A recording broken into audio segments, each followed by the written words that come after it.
Yo, what up guys? Welcome to Jack's Off to another adventure. So today's our last full day here in Korea and there's one more Chinatown. We've been to the one in Incheon and yesterday we went to a market here in Seoul. So the last one would be all the way in Busan. That's right, we're doing a day trip to Busan just to check out Chinatown and more of course. So, where's Jack off to this time? If you want to find out, join me as Jack's off to Busan's Chinatown. Let's go.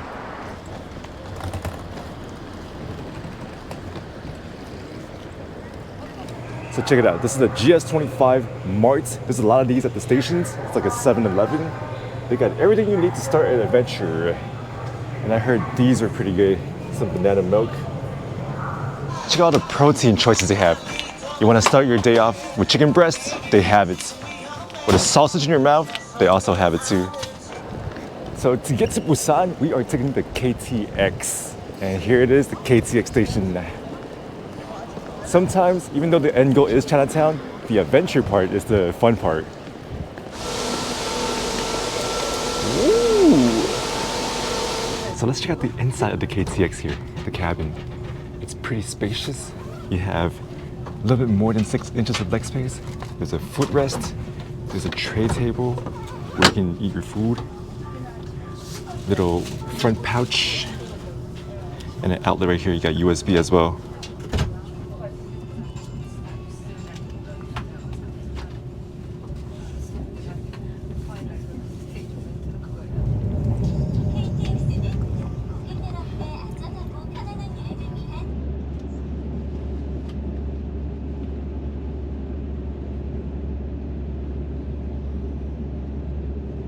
And I'm sure you guys want to see the bathroom here on the KTX. So you have the sink and the toilet. And a hand dryer right here. So very small, but very efficient. It even has soap over here.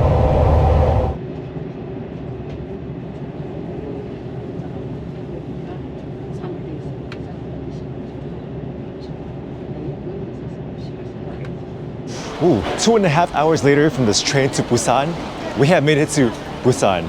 There were no zombies this time, only a few Chinatown enthusiasts. All right, let's go find Chinatown.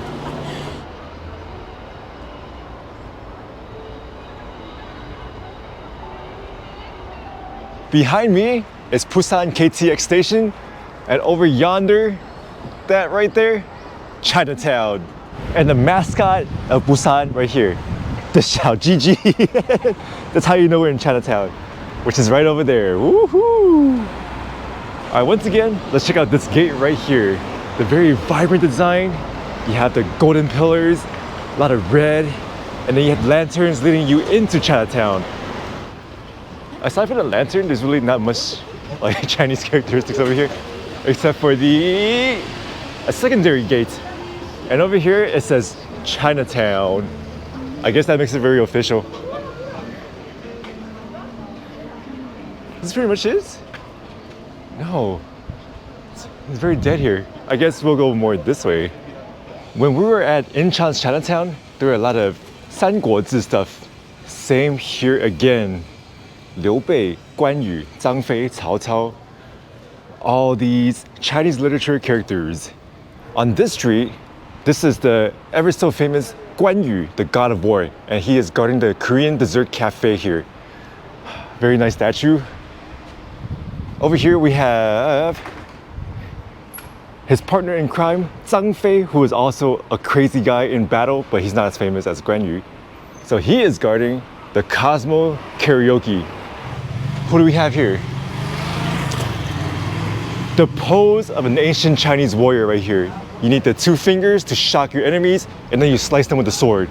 Never know your next move. Another restaurant with the golden lions with the Asian success perm. Oh, and a dog about to be run over. Hello. Oh, yeah. How old? Borsha. He's very strong man. Yeah, I can see it. Hello, hello. Strong man. Wow. Wow. Oh, you're so cute. Yeah, okay. Okay. That's vidanya. Have a good Yeah, Okay. good day. Borsha. Bye-bye. Bye-bye. Bye-bye. Are we in Chinatown or are we in Little Russia? There's probably some backstory to this. After a super quick Google search, the shortest answer is that in the 90s, after the fall of the Soviet Union, a lot of Russians came to the port of Busan, which is not far from Chinatown. The Chinese population was dwindling here, and it was affordable, so Russian-speaking folks started settling in and around Chinatown. So there are a lot of Chinese restaurants, but I wonder if like people who work in here are Chinese or not. Huh.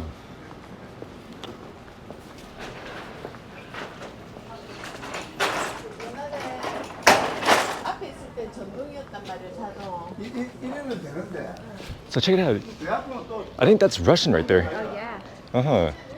It's very interesting over here. This might explain why we have Russian-speaking people here. Samarkand, that's Uzbekistan. So we have some Uzbek food here, yeah? Ah. Hey, Russian mark. Yeah. Yeah, Uzbekistan, Russian mark. Yo, we found them gambling uncles here in Chinatown. Yo, this is legit.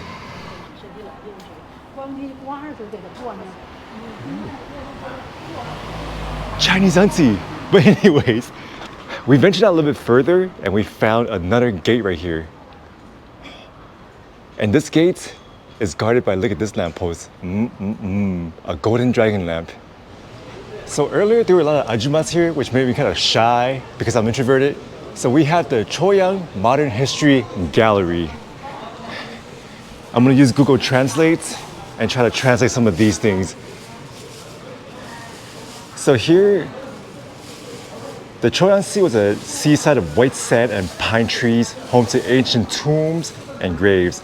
And Chinese people began building houses here that served as shops. So I reckon this used to be how Busan's Chinatown looked like back in the days. Check it out. 1910, right before the Qing dynasty fell. Kind of looked like this. This right here, a consulate of Qing and Chinese concession were established in the Chongyangdong area of Busan. Overseas Chinese merchants established houses that served as shops, primarily selling imported goods from China such as silk, lumber, mirrors, and flower shoes.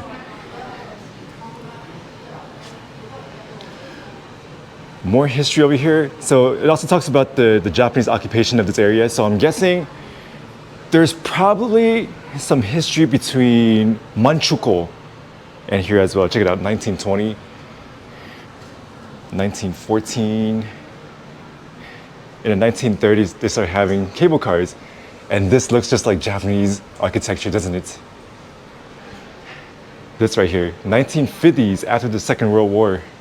So we're coming into the Korean War era. And I'm guessing this is the port of Busan becoming developed, having more people coming over here. 1910, check it out. Very desolate pictures of the kid here. Life was tough back then. And what is this? The 1960s. Check it out, I'm using this this Google Translate app. When the Korean War broke out, a stream of refugees formed south, and the destination was Busan. And if you studied the Korean War, Busan was like the last stronghold between the communist Korea until the US came in and started pushing it back north. And check it out. And now we have the 70s. A lot more developed. Still, life was tough. You see people doing hard work over here. And nowadays, in the 2000s, we finally have, oh, it's called the Sanghaiman. It looks a lot different, unless it's a different gate. So yeah, here you get to learn a lot of the history of Chinatown, Busan.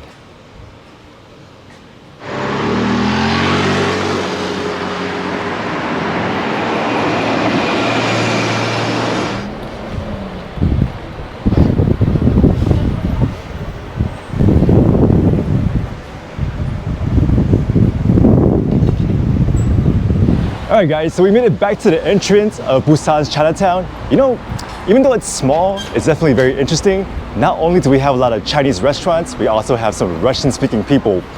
Unfortunately, we are on limited amount of time because we do want to do other things here in Busan. So that'll be it. Thank you guys for watching. I hope you guys enjoyed it. Till next time, Jack's off.